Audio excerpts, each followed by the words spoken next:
All right, so those of you who don't know who Dr. Joe, he is the man, and I'm sure a lot of them, everybody who's watching knows who Joe is. It's kind of a big deal.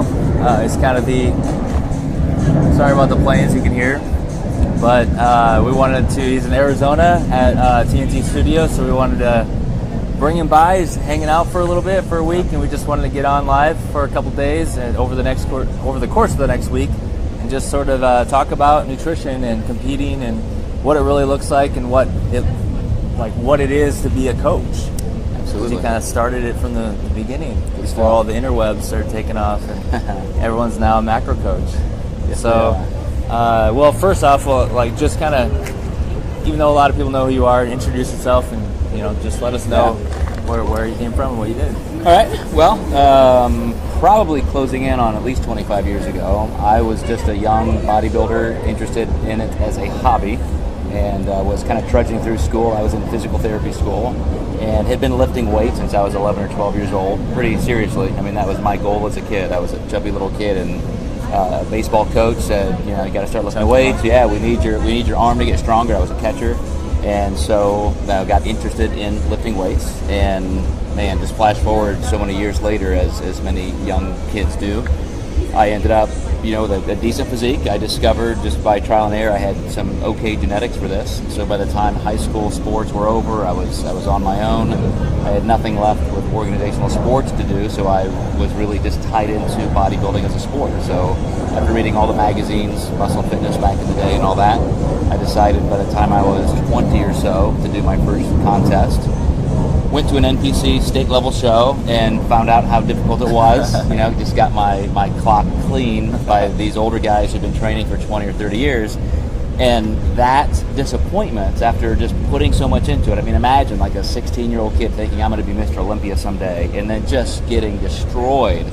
So I buried my head into the books and just wanted to learn everything I could. So I started interviewing like a journalist every great competitor.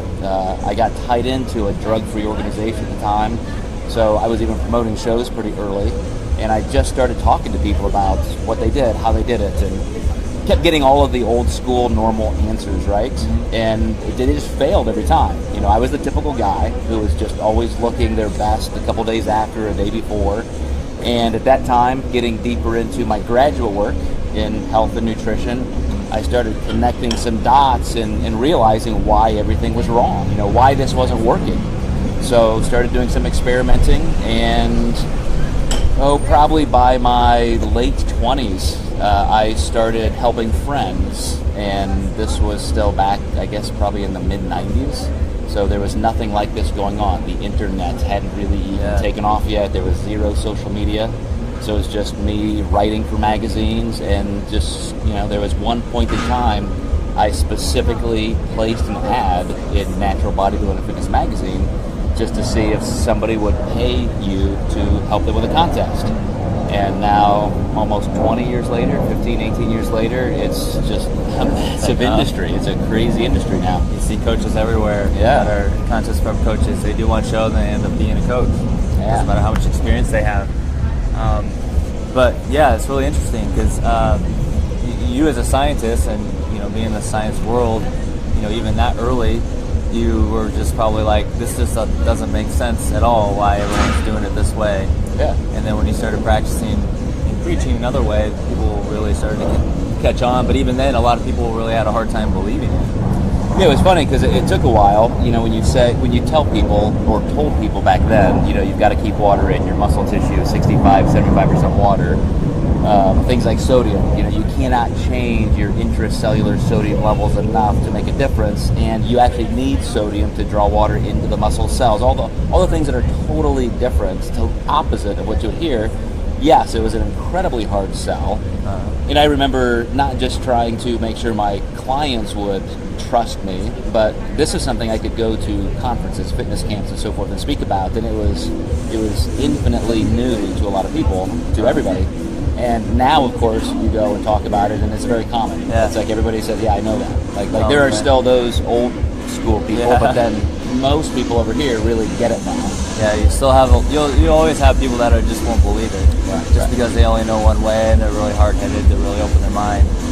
So that was one thing that really drew me to you. Well, when I started researching, because it didn't make sense to cut water and do all the drastic measures just physiologically. It didn't make sense to me based off of what I learned and what I went to school for. And I did my own research and came across you, and you actually coached me to winning my pro card and really opened up my eyes of what I was always told, coming into competing to what it actually was. So that was really an eye-opener for me personally. Yeah. And, that's kind of where it started with the whole water and sodium axiom and how those, interplay in muscle tissue. But now, of course, there are all kinds of different carb loading theories and how to ramp up or down or create undulations in the peak week, period of time, and even the minerals, sodium, calcium, potassium, things like that. So, but just water and sodium were really the big things initially. Yeah. Now you can take something, repackage another thing, and call it into something. Yeah, and a lot of that came down to people just being really flat. Like if you start cutting sodium, you're just going to start urinating Flat water out. yeah. You're getting really flat. Then, of course, when you've overcarb, you're going to probably spill over. So you can have this really soft, spongy look. Your skin just looks saggier than ever, yet you're incredibly small.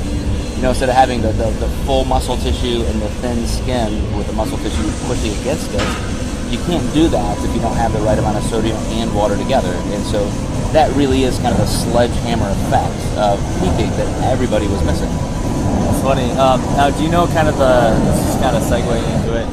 Do you know where, if somebody is really consistent with their sodium intake going into the show, even water, do you know where the fine line is kind of drawn where you're having too much sodium, on show day, or too much water to where it's okay, now you've gone overboard, now you're starting to spill over because of extra sodium? I've really never seen anybody have too much water, because just like in a normal context, a normal day, if you are having too much water, you're just going to urinate it out. The only way water stays in your body is if there's a substrate to hold it in, a solute. Yeah. And sodium is not that big of a deal as far as holding water in, with your kidney, with aldosterone and that kind of thing. Carbs are. So you have to be over-carbing to really spill over. You could have 1 gallon of water, half a gallon of water, or 4 gallons of water. It's going to make no difference if your carb levels are where they should be. So sodium has no role into having a combination of carbs and sodium. It does, but not that you're going to have too much sodium. Okay. I'm not saying go in and have 8 or 10 grams of sodium on contest day for you to have it too. Yeah. But what I see most people do is keep their sodium pretty steady. Then they start packing food for a show, which might include travel. And all of a sudden they're not putting their condiments on it or something like that. And they get to the final day or even contest day, sodium ends up being much lower.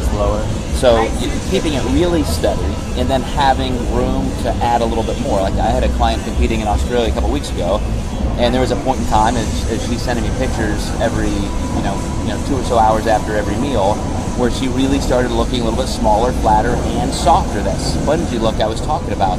And so she was worried, oh my gosh, I look softer, I need to cut water. Like that's the default we all have, right? And I said, no, you actually need more water and a little more sodium because we need to fill your muscle tissue out. Yep. Once you get fuller, your skin is going to take care of itself. So she ate her next meal, and I had her add sodium, and sure enough, she just her abs just tightened right back up. That's usually what a lot of people run into, is they'll cut back on more food thinking that they're getting softer so that they can get leaner. They'll cut back on sodium, water, and food in general, and that actually makes it worse. Yeah. And you can watch those things like you were talking about. How do you discern those fine lines? You also have to watch somebody's weight. Because if food sources and the amounts, the macros are pretty consistent as they should be, you're watching the weight make very subtle changes on the scale.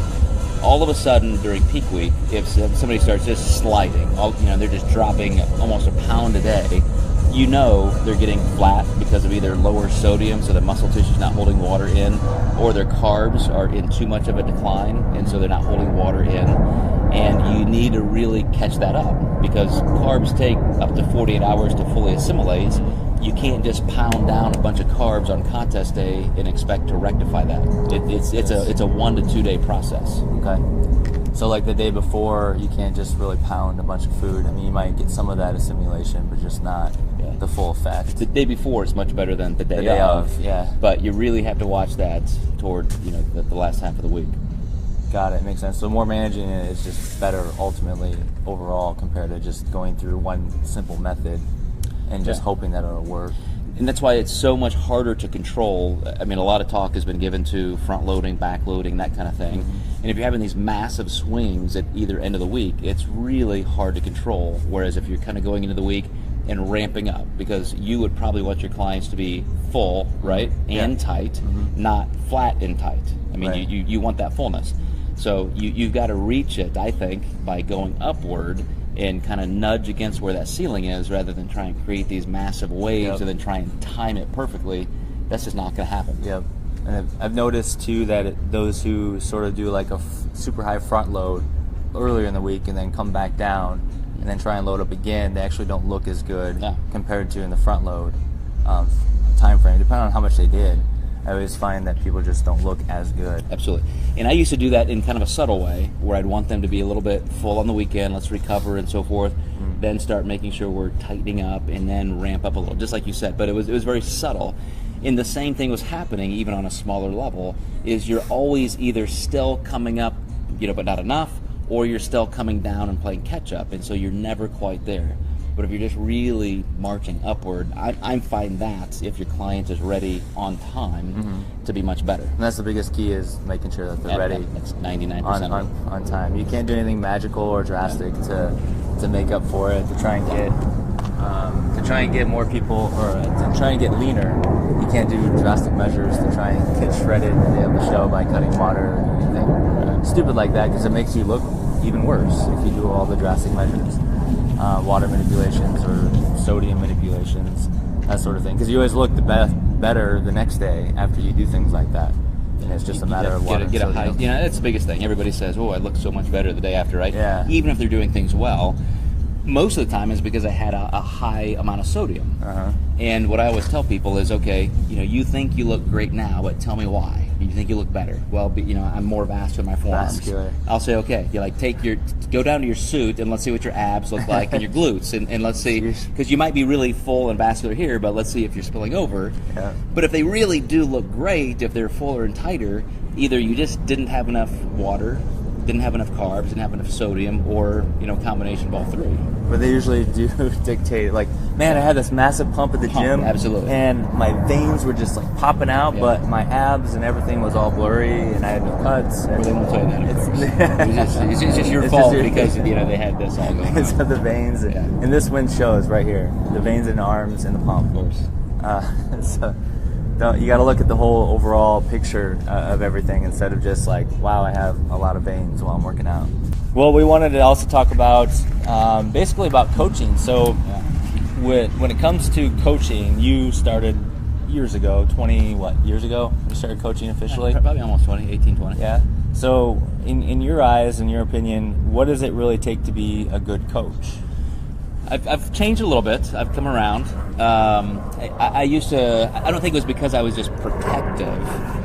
The integrity to me of doing the right thing. I started out in the medical field. I was in physical therapy school, pre-med, and when I came out, even just with graduate degrees in nutrition, that kind of thing, when I started doing nutrition consulting for clients of any sort, general population, I mean, to me, that's a big ethical deal. You could hurt people with this stuff, right? So all of a sudden, you start seeing people who have competed once or twice, like you said, or had zero formal education, or sometimes now even people who haven't competed, are coaching people. And to me, I just see too many things go wrong, and it can be a disaster health-wise. I think, just ethically, even from a business perspective, it's a pretty big misrepresentation. But I remember a few years ago going over to Australia with Lane, and he had a different perspective. He was like, hey, you can teach anybody to be a good coach, because with experience and being trained, you don't need the formal education, and that kind of ticked me off. But at the same time, now a couple years later, I see some really good coaches emerging, and they are very diligent. They're studying some of the big people out there doing research in the ISSN and so forth. And I have seen, even in our own organization, when we started training and developing coaches, we've got some phenomenal coaches. We have some phenomenal ones who maybe don't even have a bachelor's degree in a physical or health science area. So I'm coming around, and I think with more proper training and mentorship, you can be a good coach. Yeah. But I mean, you got to take it seriously. It's not just a job or an occupation. It's truly taking somebody's health into your hands. Absolutely. I agree that there is a lot that says that, you know, if they have a really good education, it's one where you get this piece of paper that says you're got a degree in nutrition or whatever it is. But in reality, I've seen RDs that suck, that don't even know what macros really are, for one, or really basic nutrition. On the other side, though, I'm going to interrupt you. On the other side, since I do have a few of those pieces of paper, I will say that they are quite meaningful. They are meaningful. If you're somebody who has studied that and you know what's happening inside and out physiologically, it makes a difference. It makes a difference how you consume research, how you apply it. There can be some outliers on either end. Absolutely. Some very uneducated people who are amazing and great and extremely insightful, and there can be some who are educated and they're just absolute idiots. I think some people just want to get the piece of paper, and then they say that they're that person, and then they just don't really care much after that. But yet they feel like they hold this big, higher prestigious level or degree to try and like trump you and trying to be better and bigger than you. I do know, though, some really good coaches in the industry, and I'll mention Paul Revelia, who started out as just a pro bodybuilder with a lot of great experience. I mean, you know, being a friend of Lane and so forth and always hanging around. Now that he's back in school, getting a degree in exercise science and moving on, I mean, that's even more impactful because now you know why you want this and you're digging even deeper into that curriculum and just into academia in general. So if you're somebody who takes this seriously, you're a coach who may not have that kind of background in education, just start. Take a class, do something, anything to move yourself forward. It's not only going to give you an edge with your business, but I guarantee you're just going to love it. It's just a great topic to study if you're already interested in it. Yeah, there's nothing wrong with going back to school, no matter what your age is. Like you said, there are some people in your Diet Doc franchise that, or your licensees that are even good coaches that don't have degrees and have done very well. But I think that hard work definitely plays a huge role in just learning more from you and learning more from other people in the industry that are very credible, and a lot of it is trial and error. I mean, I've seen a lot of doctors when I worked in the medical field in the cath lab, and I've seen a lot of fellows working with doctors, and the fellows that were the smartest people, the book smart people, were the dumbest in clinicals. They really sucked in clinicals, but those that were really good in clinicals were okay in the books. I mean, they passed, they got C's and D's, but they passed. Or you could excel in both. You can excel at both. But it was weird how it was so lopsided with everybody, almost everybody. I mean, I think, again, you're kind of describing the outliers, the ones that just don't make sense. Like, how can that person be so great, did that person not? But no, to your point, absolutely. If you want to be a good coach, you got to dig in. Number one, you have to truly care about your clients. It's not about you and your name and your business and your reputation primarily. It's about each individual client.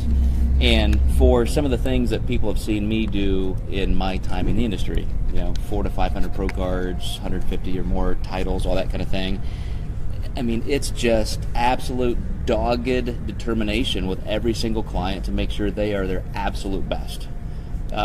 I just crawled out of the Grand Canyon for 5 days. 0 cell service. The very first thing I do is log in and check my clients, search out all of their email for the ones who are competing this weekend, because they're relying on that assistance. Mm-hmm. And that has to be number one if you're a coach, is absolutely taking care of your clients.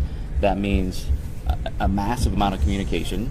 And then, of course, your responsibility in just learning everything you can, sticking into the real heavyweights in the industry. Just being open to learning more new things and not just being so stuck on one way, because you'll learn. I mean, you learned stuff about business this year that you were stuck on for a long time. That's why I'm here. Tyler's trying to teach me how to run a business. It's happening. It's happening. It's happening. It is happening. We got so many ideas. It's crazy. It's crazy. It's craziness. But I mean, there's things that we're all stuck in our ways in certain things, but if you want to grow, ultimately you have to be open-minded. You have to be more self-aware of what's going on, because if you're not, then you're just going to be the same guy doing the same thing over and over and over again. You're going to be stuck in the same world, and you might not grow. And if that's what you like, great. But if you don't, then you need to do something different. Yeah, I mean, you bring up a good point. Number one, I'm still in school. You know, I told you this weekend I have to finish my midterm and turn that in. But secondly, I intentionally make myself study certain topics because I want to keep up on research. And so I give myself deadlines with a newspaper column, something like that. Just got an email from my editor for a newspaper column looking at the next series. And all last year, for example, I planned on doing this deep dive into macronutrients again. I mean, I haven't studied them in this depth for years and years and years, and I just wanted to see all the most current research out there. And I did catch a couple new trends, things I hadn't seen before. You have to really pay attention to some of the journals and so forth, not just what you're seeing in social media. But for me, that's what it takes to be my best, is to give myself that accountability. You know, what am I studying? What am I spending my time reading and looking at, and why?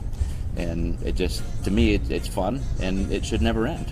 Yeah, it should never. If it's not fun, then it's boring, and you don't know why you're doing it. Right. So you got to keep that passion alive, and it really is. It sounds cliche, but you really do have to keep the passion going forever, even if it's something different in terms of the same field, but yet maybe a different path. It really can spark your interest even more on a deeper level in different things. So I learned my information from Joe, so I'm glad you researched that stuff, then you can pass it on to me, right, and I can continue to learn it. No, but I learned from other people as well on top of Joe.